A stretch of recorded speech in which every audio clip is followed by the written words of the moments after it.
Hello बच्चों, चलिए प्रश्न को पढ़ते हैं। प्रश्न है, सिद्ध कीजिए कि n योग 2 और n योग 4 में से एक और केवल एक 3 से भाज्य है, जहां n एक धन पूर्णांक है। इस प्रश्न को करने के लिए हम इस प्रश्न का मुख्य अवधारणा को समझते हैं। तो मुख्य अवधारणा है,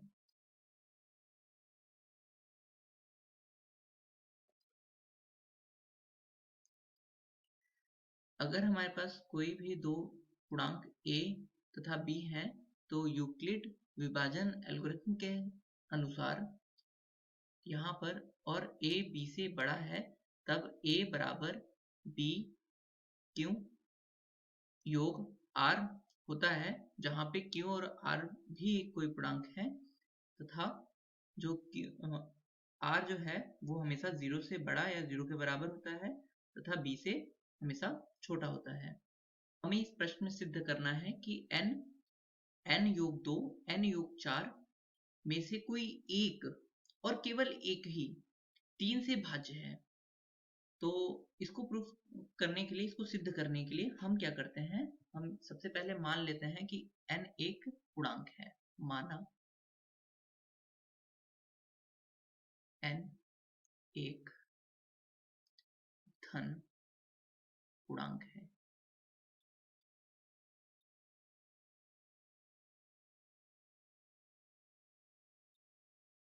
यहाँ पर हम यूक्लिड विभाजन एल्गोरिथ्म का इस्तेमाल करेंगे, जिसके अनुसार n इक्वल टू n बराबर b की जगह पे हम ले लेते हैं 3, तो ये 3q प्लस या योग r होगा, जहां पर ये जो r है वो हमेशा 0 से बड़ा होता है या बराबर होता है तथा 3 से हमेशा छोटा होगा। तो इसका मतलब r की वैल्यू क्या हो सकती है, r का जो मान हो सकता है वो या तो 0 या तो 1 या तो 2। तब यह n जो होगा वो यह या तो ये n बराबर 3q प्लस या योग 0। अब 0 तो जो है वो किसी भी संख्या में जोड़ा जाए तो वो संख्या उतनी ही रहती है, तो ये 3q ही रहेगा। या जो n है वह बराबर होगा 3q योग 1 के, r यहाँ पे 1 ले लिया गया है, मतलब 1 ले लिया गया है। या जो है n बराबर होगा 3q योग 2 के। अब हम तीनों ही केस में या तीनों ही ये जो पद हैं, इनमें हम ये सिद्ध कर लेते हैं कि ये इनके लिए ये 3 से विभाजित होगा ही होगा।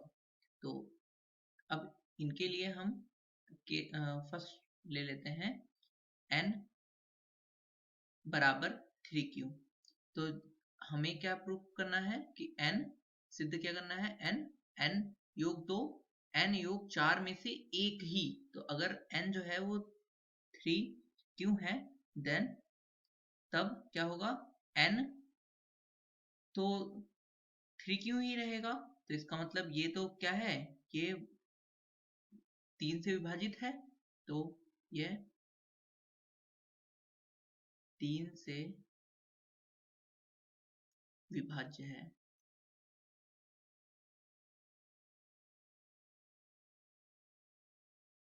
तथा हम n बराबर n प्लस 2 n बराबर 3q के लिए n प्लस 2 n प्लस 4 को भी एक बार जांच कर लेते हैं। तो n प्लस 2 क्या होगा, n योग 2 बराबर हो जाएगा 3q योग 2। तो यहाँ पर ये क्या, यह इसका अर्थ क्या है, ये भाज्य तब होता है जब यहाँ पर ये जो r वाला टर्म है ये 0 हो। तो यह 3 से विभाज्य नहीं है।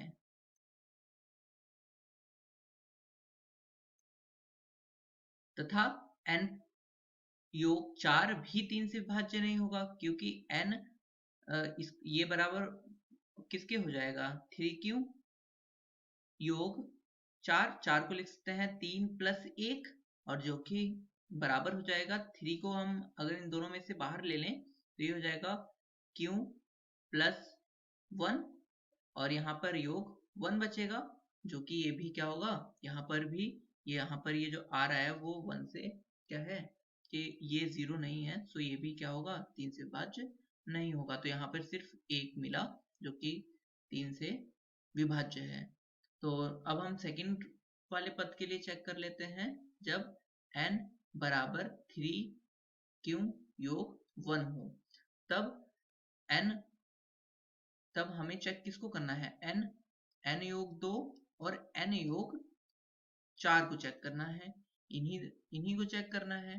तो अब इसके लिए हम क्या करेंगे, सबसे पहले n, तो n बराबर 3q प्लस 1, तो ये भी 3 से भाज्य नहीं है, तो यह 3 से विभाज्य नहीं है। क्यों? क्योंकि यहाँ पर शेषफल कितना आ रहा है, 1 आ रहा है। n प्लस 2 क्या हो जाएगा, यह हो जाएगा 3q प्लस 1, n तो ये है और 2 हम 2 ऐसे रखे रहेंगे, तो ये क्या हो जाएगा, यह हो जाएगा हमारा n प्लस 2 बराबर होगा 3q योग 3 के, और 3 हम बाहर ले लें तो क्या आएगा, q। यहाँ से क्या सिद्ध होता है कि ये 3 और ये भी एक पूर्णांक है, अर्थात ये जो है ये 3 से भाज्य है। तो यह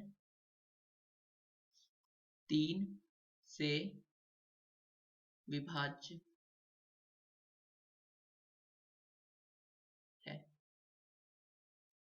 इसी तरीके से हम चेक कर लेते हैं, जांच कर लेते हैं n प्लस 4 की, 4 की।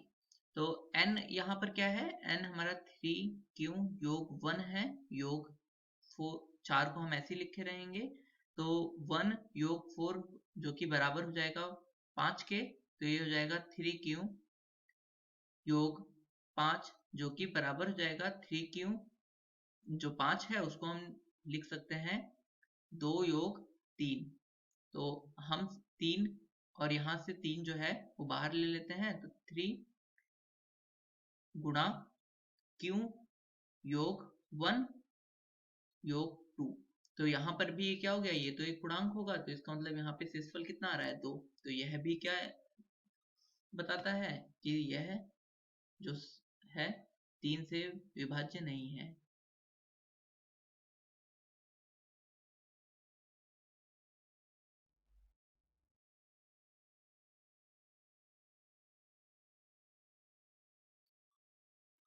अब हम तीसरा पद को चेक कर लेते हैं, जो कि था हमारा n बराबर 3q योग 2।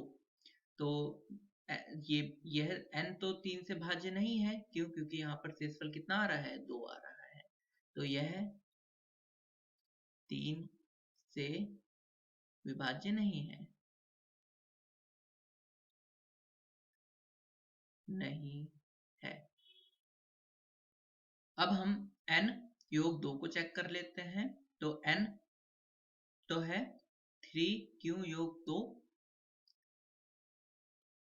प्लस हम यहाँ पर योग 2 को ऐसे लिख लेते हैं, तो ये हो जाएगा 3q योग 4 जो कि हो जाएगा 3q, 4 को हम लिखते हैं 3 मतलब 3 योग 1 जो कि इक्वल हो जाएगा 3 को बाहर लेने पे q योग 1 प्लस 1। तो यह भी यहाँ पर भी शेषफल कितना आ रहा है, 1 आ रहा है, तो यह भी जो है 3 से भाज्य नहीं है।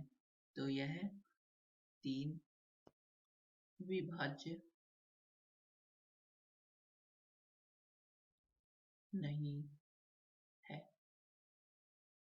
तथा हम इसमें अंतिम चेक कर लेते हैं n योग 4 को। तो n था हमारा 3q योग 2 योग 4 को ऐसे लिखते हैं, तो ये हो जाएगा 3q योग 6, तो 6। 2 हम यहाँ इसको लिख सकते हैं, 3 को बाहर लेंगे तो यहाँ पे q योग 2 बचेगा, तो ये एक पूर्णांक है, तो अतः जो n योग 4 जो है वो n बराबर 3 क्यूब योग 2 के लिए 3 से विभाज्य है। तो अगर आप इनमें देखें तो तीनों में ही सिर्फ एक एक टर्म मिल रहा है हमें, जो कि क्या होगा, 3 से विभाज्य जिसके लिए। तो यहाँ पर इससे क्या सिद्ध होता है, अतः n योग 2 तथा n योग 4 में केवल एक ही